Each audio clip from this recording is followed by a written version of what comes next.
Que sabes que yo sí creo que no es lo mismo que alguien que ha jugado y ha estado, por ejemplo, cerca, aunque sea, o sea, pueda hacer esa crítica porque tienes como más visión de lo que es ser jugador, a que si tú nunca has jugado y solo lo has visto por fuera, o sea, sí puede ser que lo hagas bien, no te digo que no, porque no sean futbolistas no lo van a hacer bien, pero no viven todo eso que vive el jugador, que es difícil. Tú Sí, por sí. a la parte que has jugado, pues estás cerca de varios y tal, entonces sabes cómo es su vida. Son muchas cosas y muchos factores que no es solo la cancha y los 45 minutos de medio tiempo y los otros Sí, 45, o sea, totalmente. son muchos factores los que influyen. Entonces, sí creo que muchos, que se lo dije a Martinoli, o sea, hablan desde ese desconocimiento de todo lo demás que se vive y que no es fácil, ¿sabes?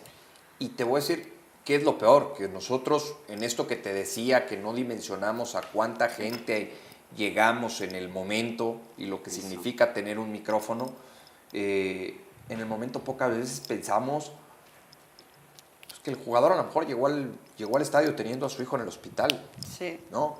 O con la esposa marcándole, diciéndole que en el súper no hubo tal cosa. Al final, que esto lo platico mucho, volviendo al principio de la plática, lo platico mucho con los amiguitos de mis hijas cuando les digo, son personas normales, ¿no? Y dentro de esa persona normal existen problemas y muchas veces para nosotros es muy fácil decir, fue un desastre el día de hoy, tal jugador en la cancha, cuando a lo mejor ese jugador tenía un problema mucho más grave que el simplemente ganar o perder un partido. Totalmente, Sí. totalmente. Y eso pasa mucho, ¿eh? Sí, sí, Mucho, claro, mucho, claro. mucho. ¿Cómo ha cambiado tu perspectiva del fútbol mexicano desde que empezaste hasta ahora? Mucho, mucho, porque te vas metiendo, porque vas haciendo ciertas relaciones y por medio de esas relaciones te vas dando cuenta de muchas decisiones, de muchas cosas que se hacen en el fútbol que yo por lo menos antes de empezar en esto pues no me imaginaba, ¿no? O no tenía tan claro.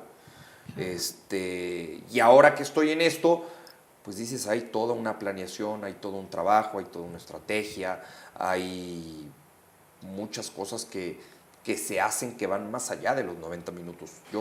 Yo siempre digo, cuando un equipo sale campeón o cuando un equipo fracasa, digo, bueno, mucho de lo que se logró o de lo que no se logró es por lo que se hizo o se dejó de hacer en el escritorio, Claro. en términos de los directivos, ¿no? O sea, yo soy un fiel creyente de que lo que se hace en un escritorio, al final se ejecuta en la cancha y consigues el resultado en la cancha, pero se empieza a construir desde el escritorio, desde la oficina. Entonces sí, por supuesto que ha cambiado muchísimo mi perspectiva. Y cuando tú vas a hacer como algún análisis de un partido y para poder hacer comentarios, o sea, ¿cómo los preparas o qué tanto te informas? Para mí la mejor preparación es tratar de ver la mayor cantidad de partidos posible. Yo, por ejemplo, ahora que me toca transmitir fútbol europeo en ESPN o cuando me tocaba transmitir fútbol mexicano en Televisa, si yo iba a transmitir X equipo, lo trataba de ver desde jornadas antes. ¿Por qué? Porque vas teniendo mucho más claro a qué juega ese equipo, quiénes son los titulares, si ese día hubo alguna modificación por parte del entrenador. Entonces, para mí, más allá de la lectura diaria que uno debe tener, ¿no? Yo, cuando había periódicos, leía periódicos todos los días. Yo me acuerdo, yo hace 20 años que empecé en esto, yo llegaba a Televisa y en Televisa estaba el Récord, el Esto, el Ovaciones, Reforma, todos los periódicos y me echaba yo todos los periódicos. Ahora es mucho más fácil, ¿no? Con el teléfono, pero pues nosotros leemos, no en todos los casos, pero en muchos casos, pues estás leyendo todo el día, información, información, información, información. Y después, un día antes, por lo menos yo así acostumbro, un día antes de los partidos, yo suelo escuchar la conferencia de prensa de los dos entrenadores. Que ahora que me toca transmitir fútbol europeo, es muy sencillo porque la mayoría de los equipos europeos suben la conferencia de prensa completa a su página o a la cuenta de Twitter oficial. Y después de escuchar a los dos técnicos en conferencia de prensa, tengo la alineación de partidos previos. Y me meto muchas veces también a buscar historia de los jugadores, sobre todo principales de los equipos, ¿no?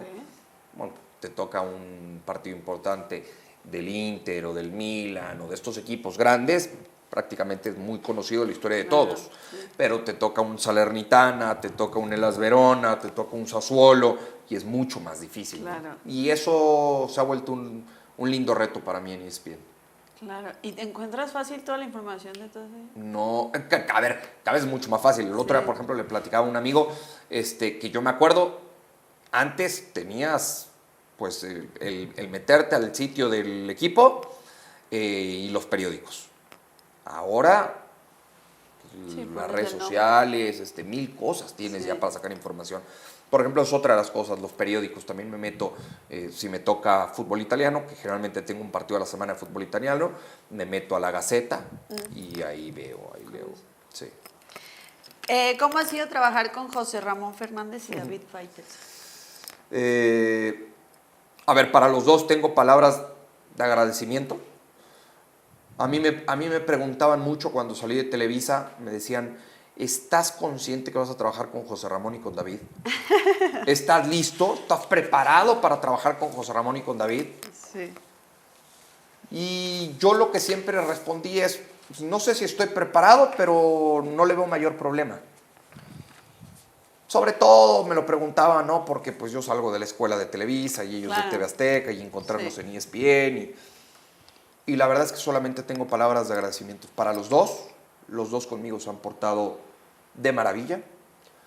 Hoy tengo la oportunidad de hacer un programa cronómetro para Estados Unidos con José Ramón todos los días. Lo disfruto muchísimo. Bromeo mucho con él. El tema del América, que él sea antiamericanista. Y le digo, José Ramón, tengo 40 años y a los 40 años te he escuchado decir lo mismo. Y nada más se ríe. La verdad es que tengo muy buena relación con José Ramón. Y con David, te soy honesto, Sandra, yo sí resentí la salida de David de ESPN. ¿Sí? Sí, yo creo que David nos hacía mejores. Tú hoy le preguntas a la gente y lo mismo que decías de Álvaro, ¿no? Sí. Lo aman o lo odian y son muchos más los que lo odian que los que lo aman. Pero David, un profesional, conmigo también fue siempre una gran persona, ha sido, sigue siendo una gran persona. Me lo encontré en el último partido de selección y estuvimos platicando y cenamos un día. Un gran profesional, a su estilo y con su estilo, que le puede gustar o no a la gente. Pero bueno, el trabajar con él para mí fue un privilegio. Y por ejemplo, con José Ramón, ¿es como que te sentías presionado y nervioso o él te da tranquilidad? No. Fíjate que nunca me hizo sentir eso, José Ramón, y eso se lo agradezco. Nunca me presionó, nunca puso una raya. ¿No? Yo me acuerdo el primer picante que hice, a mí me mandó llamar uno de los jefes de ESPN y me dijo, hoy vas a hacer el primer picante con José Ramón. Ten cuidado, seguramente te va a buscar alguna provocación de Televisa, de tus amigos los jugadores, de lo de siempre. Pues, ten cuidado, nomás no caigas, no te enganches tan fácil con él. Al final es un referente, ha marcado una época en el periodismo deportivo. Le dije, sí, no te preocupes. Nunca pasó. Nunca pasó. A todo lo contrario, me acuerdo la primera vez, el primer fútbol picante que hice con él, llegué, lo saludé, me dijo, tranquilo, aquí puedes hablar lo que quieras, y la verdad es que conmigo siempre ha sido así, José Ramón. Qué bien, ¿no? Sí. Porque se impone. Sí, no, pero es de 10,